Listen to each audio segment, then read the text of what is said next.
quero desejar uma boa tarde a todos. Sejam bem-vindos todos aqueles que tiveram o carinho de estar presente hoje nessa palestra online. Agradeço a presença de todos os meus amigos que estão aqui, muito obrigado. É uma alegria estar aqui com vocês nessa tarde, onde nós vamos estar conversando um pouquinho sobre iridologia. Vamos falar também sobre nutrição, saúde e bem-estar. Mas antes de começar, indo diretamente ao tema da nossa palestra, eu gostaria de fazer uma leve introdução apresentando para vocês a ideia do projeto Rede de Ajuda.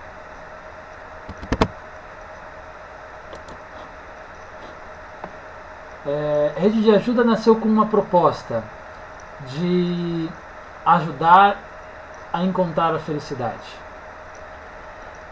Podemos dizer que a nossa vida é como uma casa, e a felicidade é o teto, o telhado que protege essa casa. A vida é cheia de reveses, de dificuldades, de problemas, mas quando nós temos presente na nossa vida esse telhado que é a felicidade, nós encontramos forças para passar por cima de todas as dificuldades, de todos os problemas. Só que o telhado da felicidade, ele precisa de 4 pilares. Os 4 pilares da felicidade são a saúde física, a saúde mental, a saúde emocional ou afetiva e a realização pessoal ou profissional. Se a gente for parar para pensar, dificilmente alguém consegue ser feliz se não tiver saúde física. Porque quanto mais o corpo sofre, mais o espírito padece.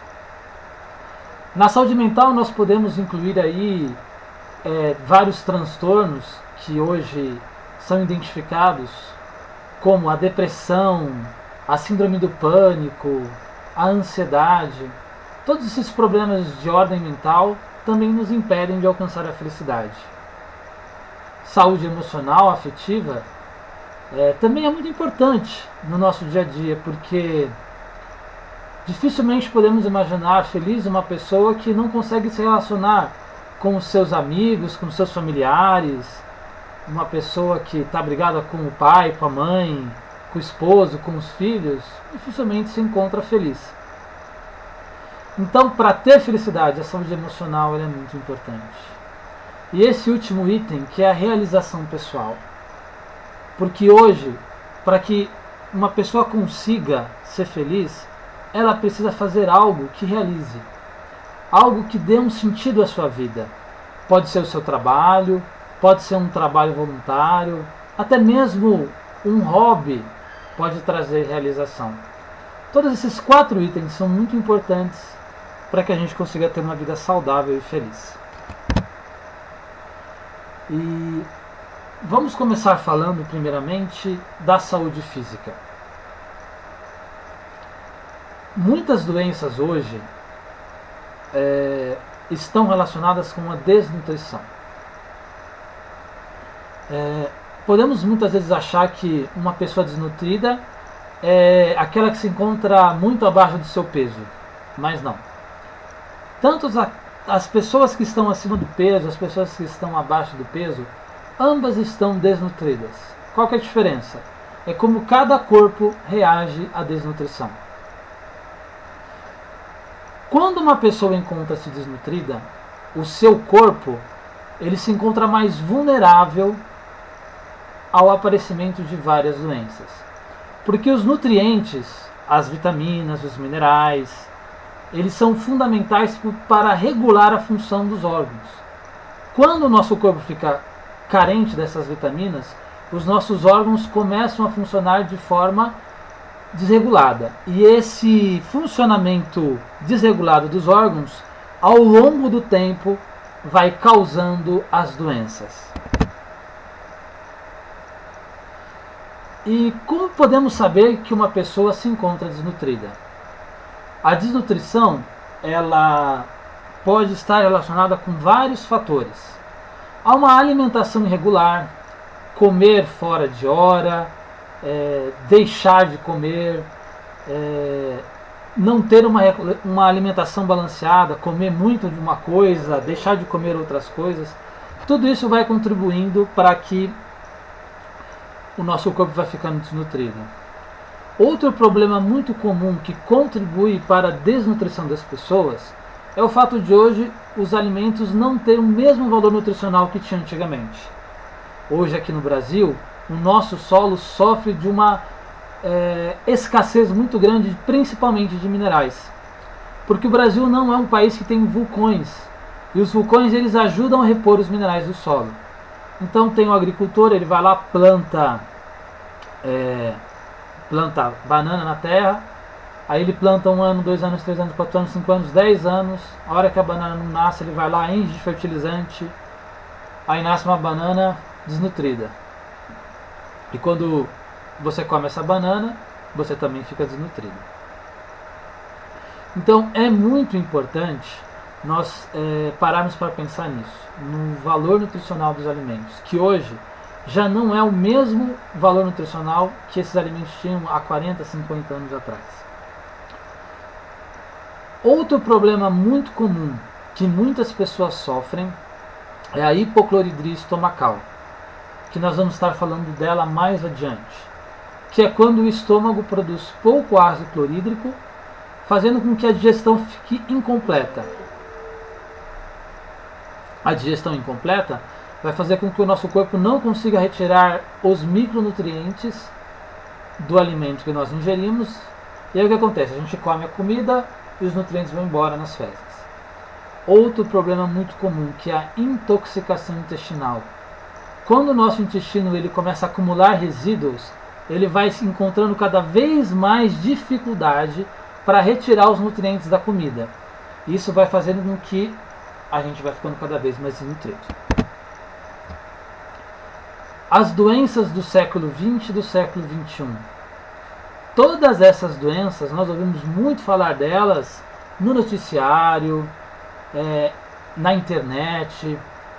E você já parou para pensar o que provoca essas doenças? Todas essas doenças, elas têm um fator muito importante ligado à desnutrição. Porque quando o nosso corpo fica desnutrido, os órgãos vão se enfraquecendo, a imunidade abaixa, e aí o nosso corpo vai ficando vulnerável às infecções, às inflamações. Isso vai evoluindo, e gerando num longo prazo essas doenças, que muitas delas vão começar a aparecer depois dos 40, dos 50 anos. Então hoje, para a gente ter uma vida saudável, é muito importante pensar na prevenção. E a nutrição ela tem um papel importantíssimo na prevenção de todas essas doenças. E agora vamos adentrar no tema principal dessa palestra, que é a iridologia. Quero que vocês parem para olhar esse olho, né? Isso aí é uma imagem de um olho que foi fotografado. Eu retirei essa imagem da internet. Quero que vocês pensem um pouquinho nesse olho, se vocês acham que esse olho é bonito, que esse olho é feio. E aí depois, mais para frente, nós vamos voltar a pensar nesse olho. Mas vamos entender um pouquinho o que é a iridologia. A iridologia ela é um método científico de avaliação da saúde física, mental, feito a partir de uma fotografia ou de uma imagem dos olhos. Uma pessoa pode ser avaliada pela fotografia ou com o auxílio ou qualquer equipamento que permita uma imagem ampliada dos olhos. Tá? Através da iridologia, nós podemos identificar a causa do desgaste físico e mental, permitindo atuar diretamente na causa do problema. Muitos de nós vamos no médico, muitas vezes, principalmente quando as pessoas que não têm plano de saúde vão no SUS, e muitas vezes o médico não te pede um exame. Não estou aqui de forma nenhuma falando mal dos médicos, muito pelo contrário. O trabalho dos médicos é um trabalho lindo, é um trabalho maravilhoso, mas infelizmente muitas vezes nós não somos avaliados como gostaríamos. E um exame feito de forma superficial pode deixar escapar um problema que é o ponto fraco da pessoa. E a iridologia ela nos permite uma avaliação integral. Através da íris é possível olhar a pessoa como um todo. É possível observar, às vezes, que uma doença tem uma ligação com outra. E o poder da iridologia de revelar isso é muito legal. Pela iridologia, nós podemos avaliar o estado constitucional dos órgãos de uma pessoa. Esses sinais são chamados de sinais genótipos, que são sinais genéticos. E também é possível avaliar o estado de desgaste desses órgãos, que são sinais fenótipos, que são sinais que vão aparecendo ao longo da vida, conforme os órgãos vão se enfraquecendo devido a situações que estão ligadas ao desgaste físico, à desnutrição, mas também ao desgaste mental que muitos de nós estamos sujeitos. A iridologia ela é muito utilizada por médicos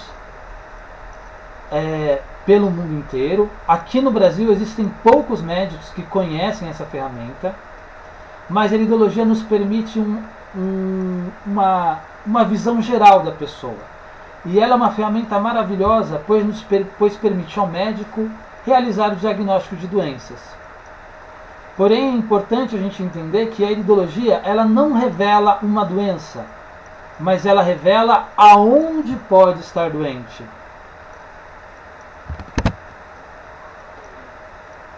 Quais são as possibilidades da iridologia? Através do exame iridológico, muitas coisas nós podemos identificar. Podemos identificar um sinal genético, podemos identificar um órgão que está enfraquecido, mas certas coisas não é possível identificar pela iridologia, como cálculos, fungos, bactérias, vírus, tumores e cirurgias. Porém, pela avaliação é possível encontrar indícios de que uma pessoa pode estar com algum desses problemas. Então eu não posso afirmar que uma pessoa tem cálculo. Eu não posso afirmar que uma pessoa está infectada por vírus e bactérias. Mas eu posso desconfiar. Eu posso usar a iridologia para ver indícios de que uma pessoa pode estar sofrendo desses problemas. Então a iridologia nos permite ter uma visão profunda e através de uma anamnese é possível investigar e ver aonde está o problema. E é importante falar também que não dá para ver gravidez pela íris. Meu professor costuma brincar que a gente também não vê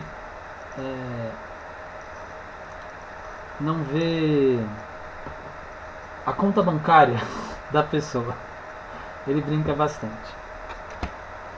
Mas, brincadeira, gente. Vamos lá. Falar um pouquinho para vocês da história da iridologia. A iridologia nasceu na Hungria pelos estudos do Dr. Ignaz von Peczekli. Em 1866, ele publicou seu primeiro livro sobre iridologia, intitulado Descobrimento no Reino da Natureza e a Arte de Curar. Depois, seu trabalho foi levado para a Alemanha por outros médicos que começaram a divulgar a iridologia. Quase ao mesmo tempo, na Suécia, o Dr. Niels também fazia descobertas e observações muito relevantes sobre a íris, criando um mapa da íris. E embora esses dois cientistas não tivessem contatos um com o outro, os seus trabalhos mostraram resultados muito parecidos. E a iridologia, apesar de nós termos dito que ela surgiu lá por 1866, temos conhecimento que desde a medicina antiga dos egípcios e dos gregos era dado uma importância muito grande às informações contidas nos olhos, como meio de se observar o estado de saúde da pessoa. Hipócrates, considerado o pai da medicina, declarava: convém, pois, reparar nos olhos, e ver se não podem suportar a luz ou lacrimejarem, sem querer. Se estão movidos violentamente de um lado para o outro, quando a pessoa não para com o olho quieto, ou se tem se tornado um menor que o outro, ou se o branco tem se tornado avermelhado. Se é que junto às meninas não tem imundícia. As meninas é justamente a íris, né? A íris que é muito chamada de as meninas dos olhos. A iridologia pelo mundo ela é muito utilizada de forma oficial na Rússia, na Alemanha, nos Estados Unidos, no Japão e na Coreia do Sul. Muitos médicos utilizam a iridologia. E no Brasil, aqui temos alguns nomes de alguns dos médicos, doutores, espalhados pelo mundo, e alguns no Brasil, né? Como o Dr. Celso Batello, Dr. Maribel Melos, Dr. Márcio Bontempo, e o meu professor, Adomar Batista, que é nutricionista, que utilizam a iridologia como método de avaliação, como uma ferramenta para auxiliar na avaliação do estado da saúde. Já existe no Brasil tese de doutorado a respeito sobre iridologia. Temos aí duas enfermeiras que fizeram esse trabalho que está disponível aí nesse link. Depois, quem quiser, eu posso estar mandando esse link para quem quiser ter mais informações. Um trabalho muito interessante. Então, gente, iridologia é uma coisa séria, é uma coisa científica. Vou mostrar aqui para vocês o mapa da íris. Vocês podem ver aí que cada região do mapa é representada na íris e está relacionada a um órgão do corpo humano. Então, através dos sinais que eu vou encontrar na íris, eu vou ver o estado constitucional desse órgão, eu vou ver também os sinais genéticos, os sinais fenótipos, e através do exame vou avaliar aonde que está o problema da pessoa, aonde que está pegando.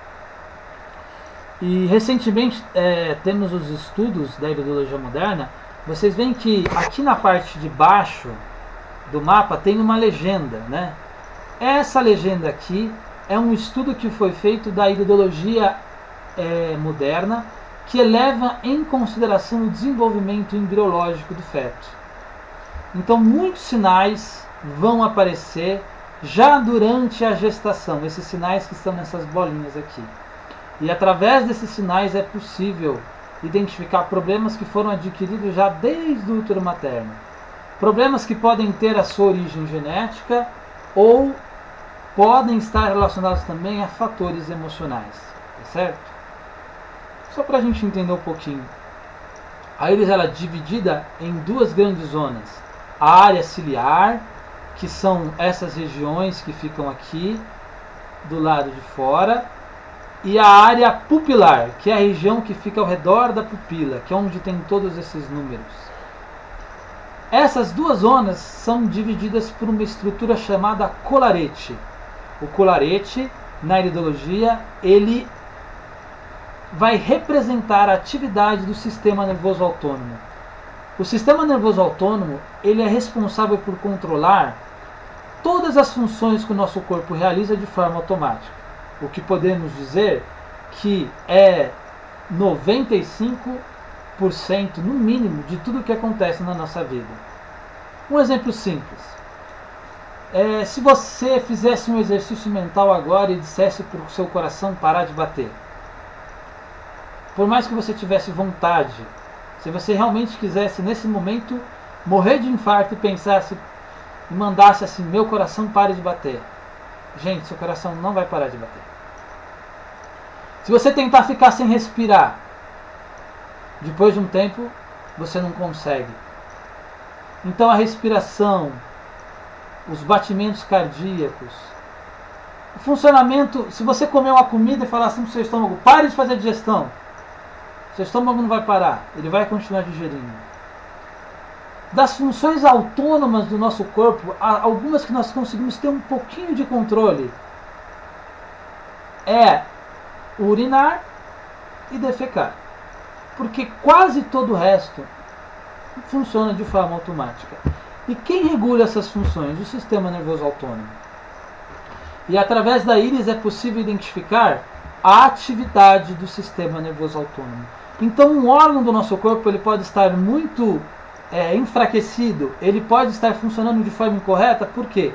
Porque não recebe estímulo do sistema nervoso.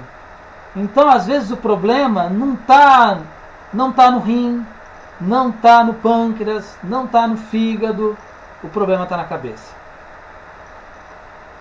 E através da iridologia nós podemos identificar onde é que está o problema. Como eu comentei com vocês no começo da avaliação, falamos sobre um dos grandes problemas de saúde, que é a hipocloridria estomacal. A hipocloridria estomacal, ela é quando o nosso estômago produz pouco ácido clorídrico. Então a digestão começa na boca, através da saliva, que vai iniciar a digestão dos carboidratos e dos açúcares. Por isso é muito importante mastigar muito bem os alimentos. Quando nós não mastigamos a comida direito, a digestão já fica incompleta e aí muito do que nós comemos, o nosso corpo joga fora. Por isso é importante mastigar bem os alimentos, comer devagar. Depois que nós ingerimos os alimentos, da boca, ele vai passar aqui pela boca do estômago, onde tem uma válvula chamada válvula cárdia. Essa válvula, ela fecha a entrada do estômago para que o ácido clorídrico não volte. E muitas pessoas têm um problema muito comum na válvula cárdia, que provoca refluxo. Quando a válvula cárdia ela não fecha direito, a pessoa pode ter refluxo.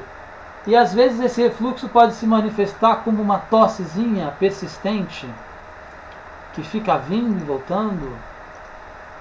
Ou pode ser um refluxo bem sério, onde a pessoa sente o ácido clorídrico voltando. Depois, quando a comida chega no estômago, vai começar a digestão das proteínas. As proteínas começam a ser digeridas no estômago através da ação das enzimas presentes no estômago. Essas enzimas são ativadas pela presença do ácido clorídrico, porque se elas permanecessem ativas o tempo todo, elas correriam a parede do estômago. Quando o estômago produz pouco ácido clorídrico, essas enzimas não são ativadas na quantidade correta e aí a comida vai ser mal digerida. Ao sair do estômago, esse bolo de comida chamado quimo vai chegar aqui no duodeno. E quando ele chega no duodeno, ele está com um pH alto, porque o estômago é ácido. E aí ele vai receber a bilis através da vesícula biliar, que vai continuar a digestão das gorduras e vai receber também o suco pancreático, que é rico em bicarbonato de sódio. Esse bolo de comida que sai do estômago, quando ele vai para o intestino, ele não pode chegar com um pH ácido e nem básico. Ele precisa chegar com um pH neutro. Então o suco pancreático vai neutralizar a acidez desse bolo de comida, que é o quimo. Só que se o pH do quimo, quando sai do estômago, está baixo, ele vai receber menos suco pancreático. E aí a digestão vai ficar toda incompleta, não só pelo estômago, mas também a digestão feita pelas enzimas do pâncreas. E aí o que acontece? Você come a comida, o seu corpo não digere, resultado, você não absorve. Isso sem contar que a absorção, a digestão vai continuar no intestino delgado, e no intestino delgado ocorre também parte da absorção, que também vai acontecer outra parte no intestino grosso.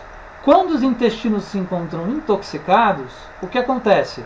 O nosso corpo não consegue retirar os nutrientes da comida, porque ficam resíduos acumulados na parede do intestino, e esses resíduos impedem que o nosso intestino retire os nutrientes da comida. Resultado, você comeu e jogou tudo fora. qual é o resultado disso? Desnutrição. E aí o seu corpo fica desnutrido, desnutrido, desnutrido, e essa desnutrição vai afetar todos os órgãos do seu corpo. Por isso é muito importante nós nos atentarmos com a nossa nutrição. Vou mostrar aqui para vocês uma íris de uma pessoa que sofre desse problema de um estômago hipoclorídrico. Outro detalhe que eu esqueci de falar é que quando o estômago ele se encontra com um pH regulado, o pH ácido do estômago ele é muito importante porque ele mata muitos vírus, fungos e bactérias que são ingeridos pela alimentação. Quando o estômago tem esse pH baixo, esses vírus, bactérias, fungos não são mortos. E aí nós absorvemos isso e ficamos doentes. Então o estômago ele é uma barreira imunológica. Quando ele está hipoclorídrico, a nossa imunidade fica baixa. Então aqui temos um quadro. O estômago está aqui, ó, ao redor da pupila. Como eu sei que o estômago está hipoclorídrico? Através das cores, né? Então vemos aqui que é um olho verde, só que aqui está tudo escuro, está marrom. Quando temos uma cor mais escura que a cor predominante do olho, da íris, que no caso esse olho é verde, e tem esse marrom aqui, é um sinal de hipoatividade. Significa que o órgão ali representado está funcionando devagar, está hipoativo. No caso do estômago, está produzindo pouco ácido clorídrico, os intestinos também estão devagar, ou seja, essa pessoa ela retém muitos resíduos, ela tem dificuldade de eliminar esses resíduos. E aí o que acontece? O corpo não absorve os nutrientes, digestão incompleta. Essa pessoa aqui também é uma pessoa que pensa muito. Nós temos aqui esses sinais aqui. Vocês podem ver que ao redor do olho parece que tem uns anéis aqui, bem brilhantes, que na iridologia nós chamamos de os anéis da conquista. É a pessoa que quer conquistar muitas coisas na vida. E ela fica pensando nessas coisas que ela quer conquistar. Só que tudo que essa pessoa quer conquistar está lá no seu futuro, não está no presente. E aí essa pessoa pensa, pensa, pensa, pensa nesse futuro. Vive com a cabeça no futuro. Se for uma pessoa já mais velha, vai ficar pensando no passado. E essa pessoa não consegue viver o presente. Então se torna uma pessoa ansiosa. Mas é uma ansiedade mental. Muitas vezes é uma pessoa quieta, introvertida, mas a cabeça não para de pensar. É uma cabeça que frita, parece uma rede de fios desencapados. Então isso também é possível identificar através da íris. E agora nós vamos estar falando com vocês um pouquinho sobre outra possibilidade da iridologia, que é a identificação do perfil comportamental da pessoa. A iridologia faz um estudo do perfil comportamental e ela divide o perfil comportamental em 4: joia, flor, corrente e agitador. Essa íris aqui é uma pessoa do padrão joia. O padrão joia é uma pessoa extremamente mental, racional, lógica, analítica. É aquela pessoa que gosta de tudo certinho, tudo no lugar. Uma pessoa que não gosta que façam bagunça, que mexam nas coisas delas. Muitas vezes é uma pessoa exigente, em certos momentos autoritária. Pode até parecer uma pessoa chata às vezes, mas é a pessoa que põe ordem na casa. É a pessoa que vai fazer com que as coisas andem nos eixos. É uma pessoa extremamente disciplinada, mas que tem uma grande dificuldade na vida de fazer mudanças. O padrão joia é muito preso àquilo que ele acredita, aquilo que ele recebeu através dessa educação, e dificilmente ele muda. O joia dificilmente muda de trabalho, dificilmente muda de casa, dificilmente muda de emprego e dificilmente muda de relacionamento. É a pessoa que tem uma resistência muito grande às mudanças, uma pessoa muito analítica e muito observadora. Mas tem uma dificuldade o padrão joia. O padrão joia é aquele tipo de pessoa que tem dificuldade de exprimir as suas emoções. Apesar de, às vezes, pode ser uma pessoa muito extrovertida, fala muito, mas fala o que pensa, não fala o que sente. Muitas vezes uma pessoa que sofre calada, sofre quieta, é a pessoa que muitas vezes vai ter um padrão de liderança, que vai ser na vida aquela pessoa que vai colocar ordem, disciplina, vai ser um juiz, vai ser um militar, vai ser um grande cientista, uma pessoa que trabalha muito com coisas que envolvem a razão e a lógica. E o padrão joia, ele tem um oposto, que é o padrão flor. Esse olho aqui que nós vemos é de uma pessoa do padrão flor. O padrão flor é uma pessoa extremamente emotiva, uma pessoa que gosta de festa, geralmente é uma pessoa bastante alegre, costuma ser expansivo, está sempre mudando, cada hora que é uma coisa diferente. E o padrão flor, ele tem uma dificuldade, porque ele muda com tanta facilidade que ele não consegue manter as suas mudanças. Então aquela pessoa que toda hora muda as coisas na sua vida, não consegue manter as suas mudanças, mas é uma pessoa alegre, uma pessoa que não é estressada. Ela deixa todo mundo estressado, mas ela não fica estressada. É a pessoa que traz alegria.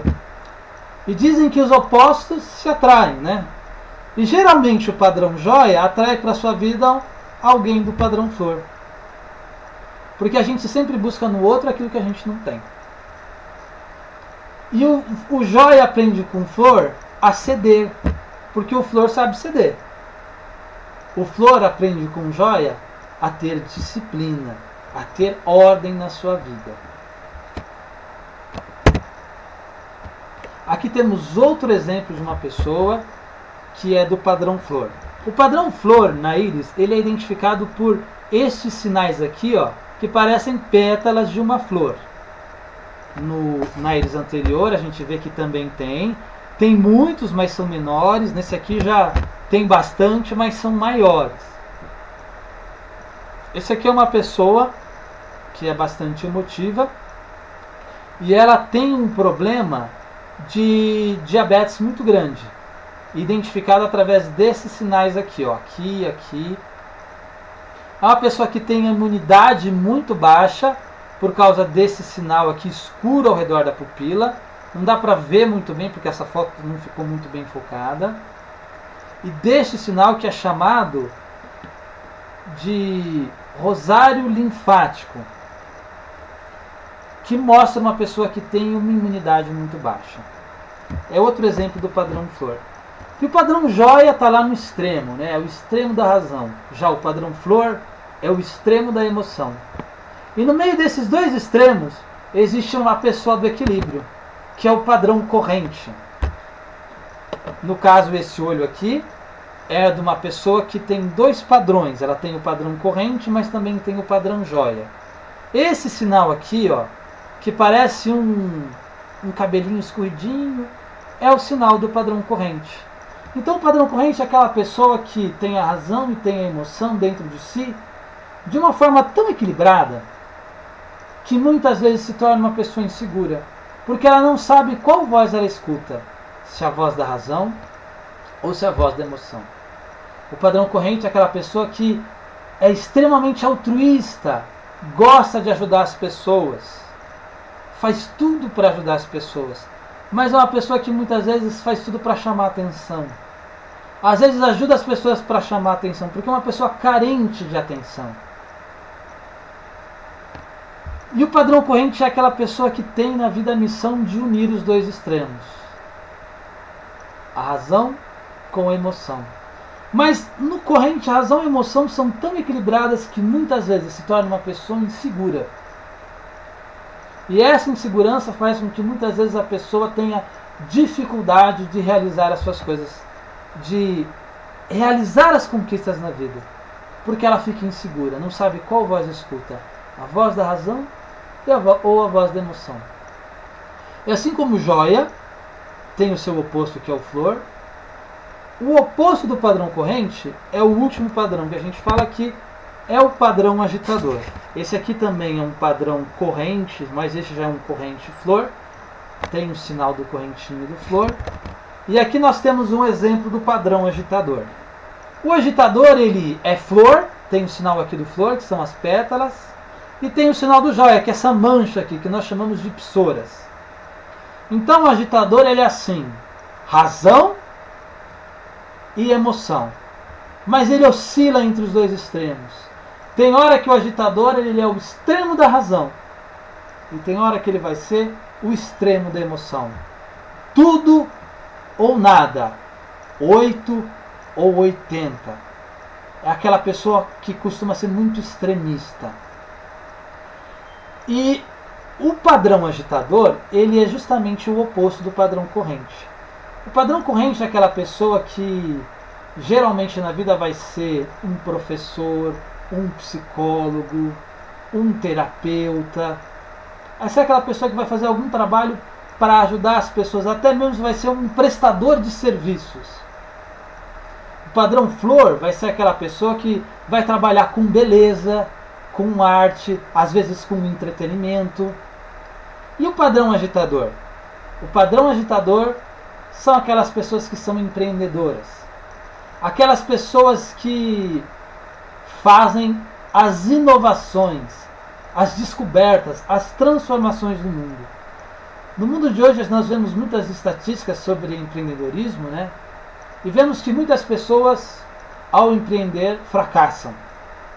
E muitas delas, o joia, quando ele vai empreender, ele analisa todas as possibilidades, ele estuda tudo direitinho, ele vê todos os prós e os contras, mas muitas vezes o joia sozinho vai fracassar no seu empreendimento. Já o agitador não. Porque o agitador é aquela pessoa que parece que já nasceu empreendendo. É aquela pessoa que tem aquele tino comercial muito forte, que tem uma facilidade muito grande para o negócio. É uma pessoa que aprende de uma forma extremamente intuitiva. Enquanto o joia ele aprende lendo, o flor aprende ouvindo e o corrente aprende sentindo, vivenciando de forma sinestésica, o agitador ele é intuitivo. É aquela pessoa que pega o conhecimento no ar. E cada padrão comportamental costuma ter os seus problemas clínicos mais comuns. Os problemas mais comuns do padrão joia são a rigidez mental. Vamos voltar aqui para o padrão joia. Porque a pessoa é muito rígida, então ela tem uma estrutura rígida. A pessoa que comumente vai ter dores pelo corpo. Já o padrão flor é uma pessoa que tem uma estrutura genética frágil. Uma pessoa que tende a viver doente. O padrão joia já adoece com mais dificuldade, mas quando adoece também. O padrão corrente já é uma pessoa bem sensível, uma pessoa que tem a sensibilidade física, mental e até espiritual. E também muitas vezes pode às vezes ter uma saúde frágil quando não cuida bem da saúde. E o padrão agitador também tem os seus problemas clínicos. Geralmente é a pessoa que no seu corpo, assim como nas suas emoções, tem oscilações muito grandes. No caso do padrão agitador, os seus problemas mais comuns estão no sistema glandular. Então é a pessoa que vai ter problemas de tireoide, problemas na hipófise, na epífise, problemas no pâncreas. Mas todas essas coisas a gente vai identificando através do exame iridológico. Nós temos aqui mais um exemplo de uma íris, de uma pessoa idosa já, que tem esse sinal, que é um sinal que nós chamamos de anel de cálcio, sódio e colesterol. É a pessoa que tem as artérias enrijecidas.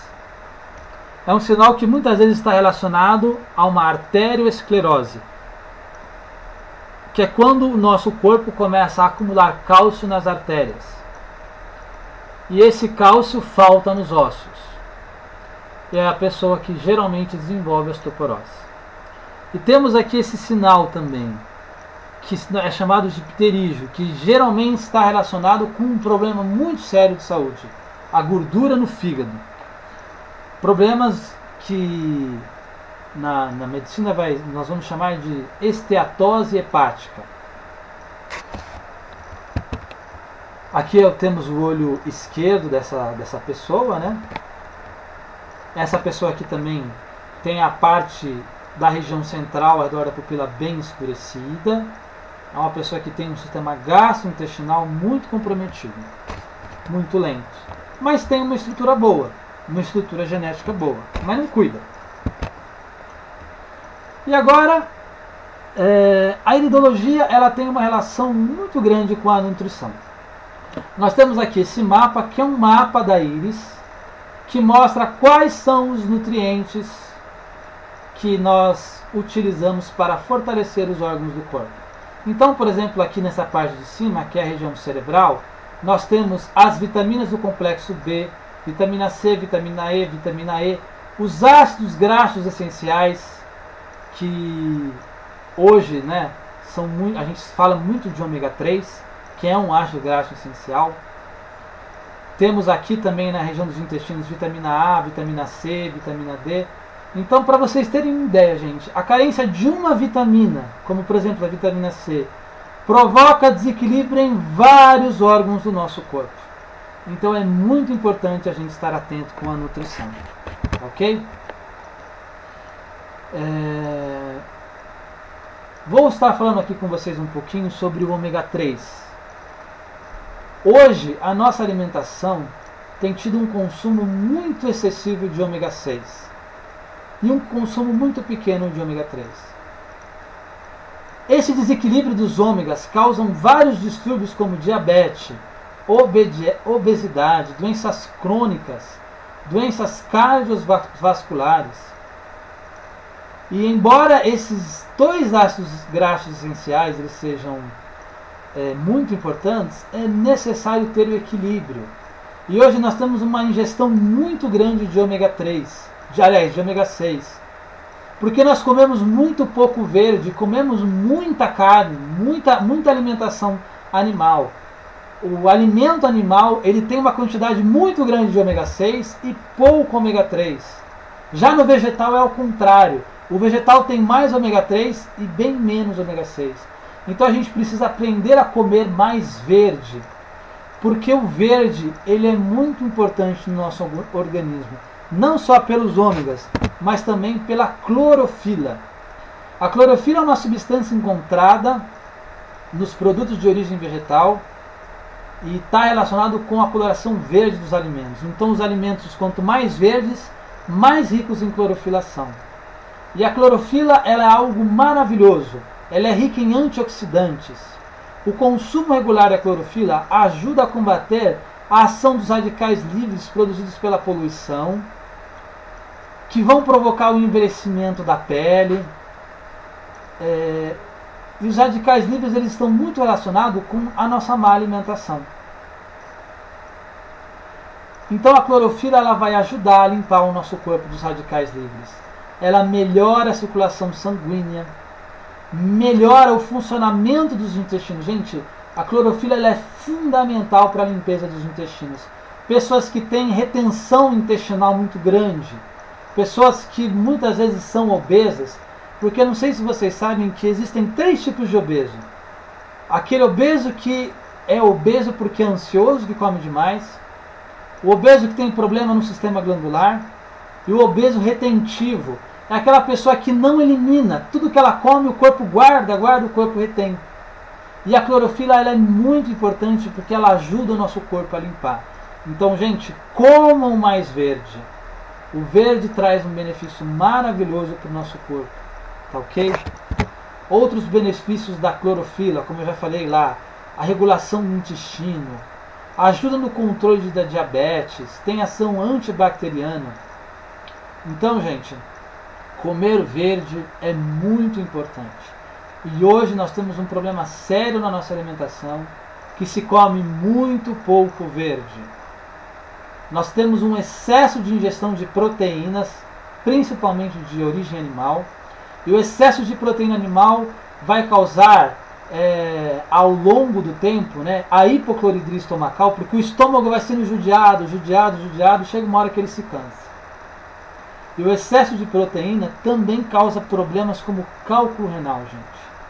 E coloca o nosso corpo num estado de acidez muito grande, que vai provocando um enrijecimento dos músculos e provoca em muitas pessoas aqueles quadros de dores, principalmente nas pessoas mais idosas, dores terríveis, dores nos ombros, nos joelhos e nas pernas. Então é muito importante a gente comer verde. E agora mostrar para vocês, para vocês um pouquinho do resultado que eu obtive através da ajuda da iridologia. Essa primeira fotografia era como eu estava no final do ano passado. Eu estava pesando 97 quilos. Comecei a fazer o meu tratamento. Em um mês eu consegui perder 10 quilos. Com poucas mudanças. Esse tratamento envolveu suplementos alimentares que ajudaram a fazer a limpeza no meu corpo e algumas mudanças, nada muito radical. E eu fui emagrecendo. Essa foto é mais ou menos depois de um mês, depois de 3 meses, e essa foto aqui já é bem recente. Então, gente, eu quero mostrar para vocês que é possível obter saúde, é possível cuidar da saúde.